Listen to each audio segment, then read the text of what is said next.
ሰላም ጤና ይስጥልኝ የዶክተር ዮናስ ቤተሰቦች እንደምን አላችሁ? ዛሬም እንደተለመደው በአንድ ጠቃሚና አስተማሪ ሐሳብ ተገናኘን። ዛሬ ስለ ቫይታሚን ዲ ነው የምነግራችሁ። በነገራችን ላይ በተለይ በአሁን ሰዓት ላይ በጣም በርካታ ሰዎች ላይ የቫይታሚን ዲ እጥረት እየተገኘ ነው። በዚህም የተነሳ ለተለያዩ የጤና ችግሮች እየተዳረጉ ይገኛሉ። ስለዚህ ዛሬ ቫይታሚን ዲ ምንድነው? ቫይታሚን ዲ ሰውነታችን ውስጥ ገብቶ ጥቅሙ ምንድነው? ሰውነታችን ቫይታሚን ዲን እንዴት ያመርታል? የቫይታሚን ዲ እጥረት ሲኖር ምን አይነት ምልክት ሰውነታችን ላይ ይታያል? የቫይታሚን ዲን እንዴት አድርገን ችግሩን መቅረፍ እንችላለን? የሚሉትን ነገሮች ሁሉ ከዚህ ከቫይታሚን ዲ ጋር በተያያዘ ልታውቋቸው የሚገቡ መሰረታዊ ነገሮችን በዚህ ቪዲዮ ነግራችኋለሁ ማለት ነው። አብራችሁን ቆዩ። ቻናሌ አዲስ ከሆናችሁ ዶክተር ዮናስ ነኝ። ሰብስክራይብ አድርጋችሁ ቤተሰብ ሁኑ። ይህን መረጃም በተለይ ብዙዎች ጋር ተደራሽ ሆኖ ይሄ ግንዛቤ እንዲኖራቸው ሼር፣ ላይክ እያደረጋችሁ አጋሯቸው። በቀጥታ ወደ ሐሳባችን እንግባ።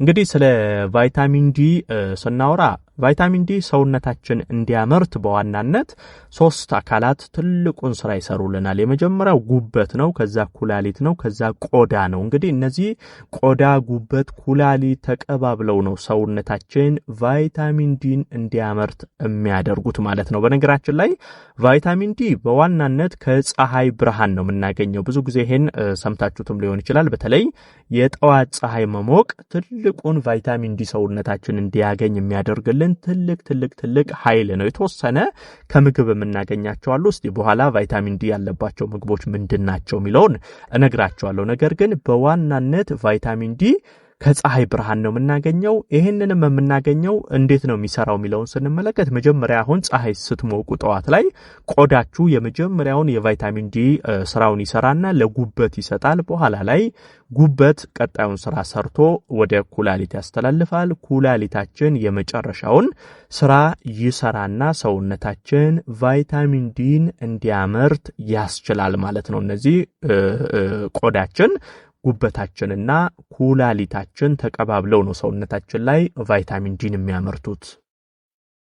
ቫይታሚን ዲ ጥቅሙ ምንድነው የሚለውንም በዚሁ ማወቅ ያስፈልጋል። በነገራችን ላይ ስለ ቫይታሚን ዲ ስናወራ አያይዘን ስለ ካልሲየም ማውራት አለብን። በነገራችን ላይ ካልሲየም ሰውነታችን ውስጥ እንዲሰራጭ የሚያደርግልን ዋናው ነገር ቫይታሚን ዲ ነው። አሁን ሰውነት ላይ ቫይታሚን ዲ ቀነሰ ማለት በተያያዥነት የካልሲየም ችግር ሰውነታችን ላይ ይፈጠራል ማለት ነው። ቫይታሚን ዲ ከሌለ ካልሲየም አንጀታችን ውስጥ ተቀምጦ በሰገራ መንገድ ይወገዳል እንጂ ሰውነታችን ላይ ተሰራጭቶ ስራ አይሰራም። ይሄ ትልቅ ችግር ያመጣል። ለምሳሌ የካልሲየም እጥረት ሰውነት ላይ ሲኖር ካልሲየም ከአጥንት ጋር ይያያዛል። ለአጥንታችን ጤና ካልሲየም በጣም አስፈላጊ ነው።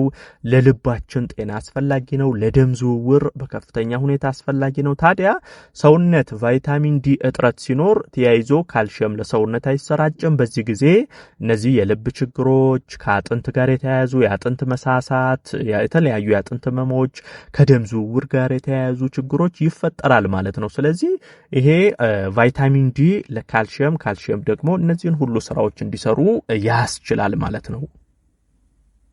ታዲያ እጥረት ሲኖር ምንድነው የሚያሳየው ምልክት የሚለውን ማወቅ ያስፈልጋል። በነገራችን ላይ የአጥንት መሳሳት ችግር በዋናነት ይከሰታል። አሁን ይሄ የቫይታሚን ዲ እጥረት ሲኖር፣ የካልሲየም እጥረት ሲኖር የአጥንት መሳሳት ችግር ይኖራል። ቶሎ እስከ መሰበር ሁሉ ሊደርስ ይችላል። አንዳንዴ ከፍተኛ ካልሲየም እጥረት ሲኖር በትንሽ ግጭት፣ በትንሽ ንክኪ አጥንት ቶሎ የመሰበር አደጋ ሁሉ ሊገጥመው ይችላል። የተለያዩ የእግር ህመሞች፣ ይሄ የትከሻ የእጅ የመገጣጠሚያ ህመሞች በከፍተኛ ሁኔታ ከዚህ ከቫይታሚን ዲ ከካልሲየም እጥረት ጋር ተያይዞ ይመጣል ማለት ነው። በነገራችን ላይ በዚሁ በጣም ማወቅ ያለባችሁ ሌላ መሰረታዊ ነገር አንድ ሰው ምን ያህል ቫይታሚን ዲ ያስፈልገዋል የሚለውን ነገር ማወቅ ያስፈልጋል። በነገራችን ላይ ይሄ በእድሜ ይወሰናል። ለምሳሌ ከ1 ዓመት በታች ያሉ ህፃናት ከሆኑ በቀን እስከ 400 ኢንተርናሽናል ዩኒት ድረስ የቫይታሚን ዲ ያስፈልጋቸዋል። ነገር ግን ከ1 ዓመት በላይ ያሉ ሰዎች ላይ በቀን እስከ 600 ኢንተርናሽናል ዩኒት ወይንም ደግሞ እስከ 1.5 አካባቢ ማይክሮግራም የሚሆን ቫይታሚን ዲ ያስፈልጋቸዋል። ነገር ግን ይሄ በቀላሉ ከፀሐይ ጨረር ማግኘት ትችላላችሁ።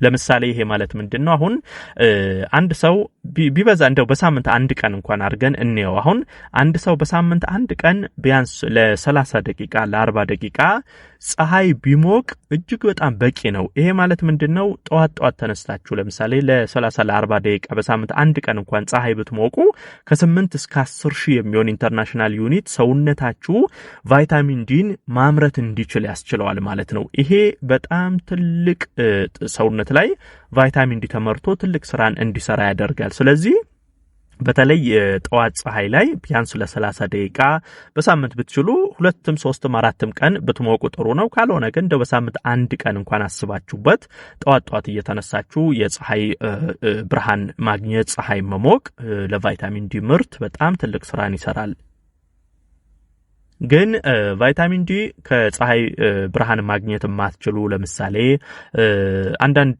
የውጭ ዓለማት ላይ አሉ ብዙም ፀሐይ የማይገኝበት ብርዳማ በረዶአማ ሀገሮች ላይ የምትኖሩ ፀሐይ እንደ ልብ ማግኘት ማትችሉ ሰዎች ከሆናችሁ ደግሞ ከምግብ ማግኘት ትችላላችሁ እንደዚሁም ደግሞ ሰፕሊመንቶች አሉ ለምሳሌ ምግብ አሁን የአሳ ዘይት አሳ ራሱ ስጋውም ላይ ቫይታሚን ዲ ማግኘት ትችላላችሁ ቱና ጉበት እንቁላል እንደዚህ እነዚህ ምግቦች ላይ የተወሰነ ቫይታሚን ዲን ማግኘት ትችላላችሁ ይሄ ፀሐይ የሌለበት አካባቢ ላይ ፀሐይ እንደ ልብ መሞቅ ማትችሉበት ሁኔታ ላይ ስትኖሩ ደግሞ እንደዚህ አይነት ምግቦች ላይ ትኩረት አድርጉ ማለት ነው አሳ ያሳ ውጤቶች ላይ በደንብ ትኩረት አድርጉ ቱና ጉበት እንቁላል እንደዚህ አይነት ምግቦችን መመገብ ያስፈልጋል ከዛ ባለፈ ግን ለምሳሌ በምርመራ ቫይታሚን ዲያችሁ በጣም በከፍተኛ ሁኔታ እየቀነሰ ከሆነ ሰፕሊመንት ሊታዘዝ ይችላል ይሄ ማለት ሰፕሊመንት በመድኃኒት መልክ በየፋርማሲው የሚሸጡ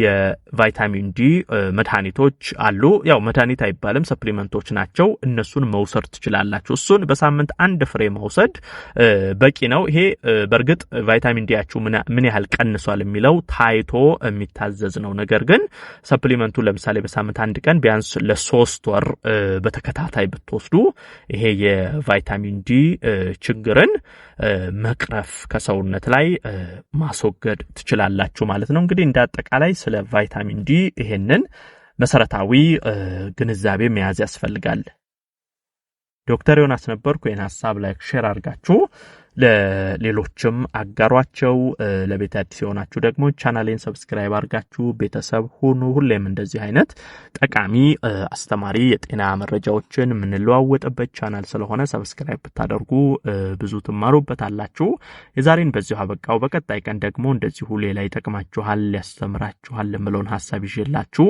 ዳግም እንገናኛለን እስከዛው በያላችሁበት መልካም ጊዜ